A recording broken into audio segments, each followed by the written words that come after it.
Hello दोस्तों, स्वागत हमारे चैनल अमित IQ जीके में। तो दोस्तों आज हम बिल्कुल शुरुआत से शुरू करने वाले हैं भारत का भूगोल।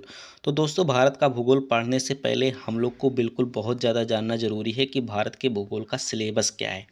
क्योंकि दोस्तों इधर यूपीपी का री एग्ज़ाम होना है लगभग चुनाव के बाद जुलाई तक, आशा है कि हो जाएगा। क्योंकि आरपीएफ की वैकेंसी आ गई, एसएससी की भी और रेलवे की। एसएससी की तो सबकी वैकेंसी आने वाली, एसएसएल, एफडीएस, जीडी सबकी वैकेंसियाँ आने वाली हैं। तो दोस्तों भारत का भूगोल हम पढ़ेंगे मैप के जरिए, क्योंकि भाई मैप के जरिए पढ़ने से हर एक चीज़ बहुत जल्दी से याद होता है और सबसे अच्छा तरीका भी होता है मैप के जरिए से याद करने के। क्योंकि हम लोग को ज़्यादा बहुत ना पढ़ने की ज़रूरत है, ना ही बहुत ज़्यादा डीप पढ़ने की ज़रूरत है।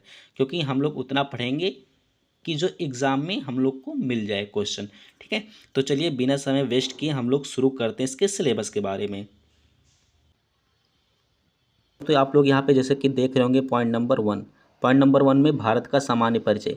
भारत के सामान्य परिचय में हम पढ़ने वाले हैं कि भारत का नामकरण कैसे हुआ, भारत की स्थिति व विस्तार क्या है, और हिंद महासागर में जैसे बंगाल की खाड़ी में हम लोग का अंडमान निकोबार आइलैंड है उसके बारे में, और हिंद महासागर में श्रीलंका देश के बारे में, और अरब सागर में स्थित लक्षद्वीप के बारे में विस्तार पूर्वक चर्चा करने वाले हैं। किसमें? भारत के सामान्य परिचय में।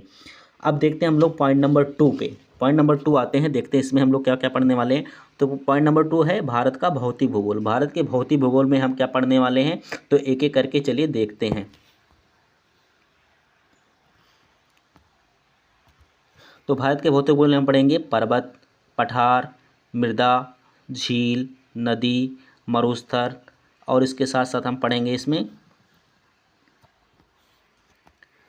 ग्लेशियर, जलवायु, दर्रा, तटीय मैदान और द्वीप के बारे में हम इसमें पढ़ने वाले। किसमें पढ़ने वाले हम लोग? तो भारत के भौतिक भूगोल में इन सब के बारे में चर्चा की जाएगी अच्छे से। तो दोस्तों देखिए पॉइंट नंबर 3 में क्या क्या हम पढ़ेंगे। तो पॉइंट नंबर 3 में हम लोग पढ़ेंगे भारत का मानव भूगोल। भारत के मानव भूगोल में प्रजातियां, जनजातियां और 2011 की जनगणना। 2011 की जनगणना में जो महत्वपूर्ण आंकड़े हैं उसके बारे में हम चर्चा करने वाले हैं भारत के मानव भूगोल में। अब हम देखते हैं पॉइंट नंबर 4 क्या है, तो धीरे धीरे एक एक करके समझ लेते हैं।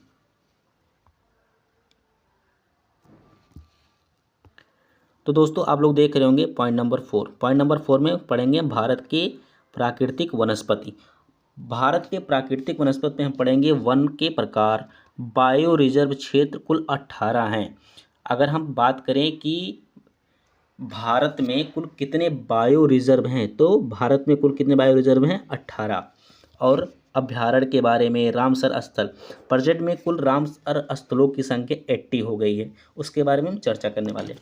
और इससे पढ़ेंगे पर्यावरण आंदोलन क्या क्या हुए हैं, वन की रिपोर्ट क्या थी, इसके बारे में हम चर्चा करने वाले हैं। ठीक है, और हम चलते हैं नेक्स्ट पॉइंट देखते हैं, पॉइंट नंबर 5।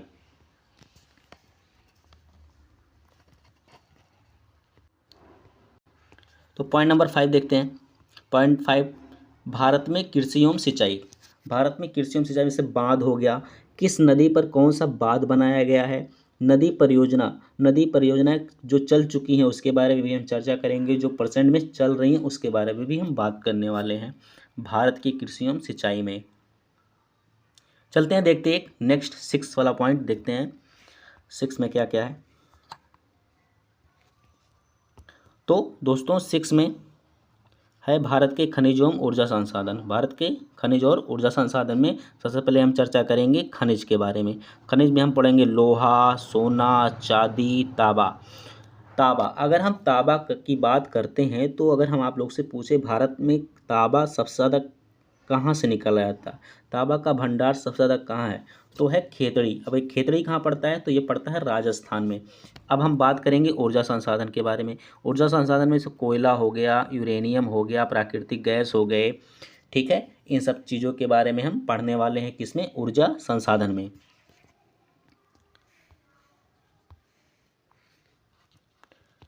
अब देखते हैं next point number 7। Point number 7 है भारत के उद्योगों के बारे में। 8, भारत के परिवहन के बारे में हम चर्चा करने वाले हैं। तो दोस्तों ये रहा हम लोग का भारत के भूगोल का सिलेबस। तो दोस्तों हम लोग बस इतना ही पढ़ेंगे, ना ही हम लोग को ज़्यादा पढ़ने की ज़रूरत है, ना ही बहुत ज़्यादा डीप पढ़ने की ज़रूरत है, क्योंकि हम लोग को उतना पढ़ना है जो एग्ज़ाम में हम लोग को मिल जाए क्वेश्चन। ठीक है, तो दोस्तों आज के लिए बस इतना ही, और हम चाहते हैं कि अभी तक आप लोग जो चैनल सब्सक्राइब नहीं किए हैं तो प्लीज़ जाके चैनल को सब्सक्राइब कर लीजिए, क्योंकि जो भी वीडियो हम पढ़ाएं आप तक पहुंचती रहे। तो दोस्तों आज के लिए बस इतना ही।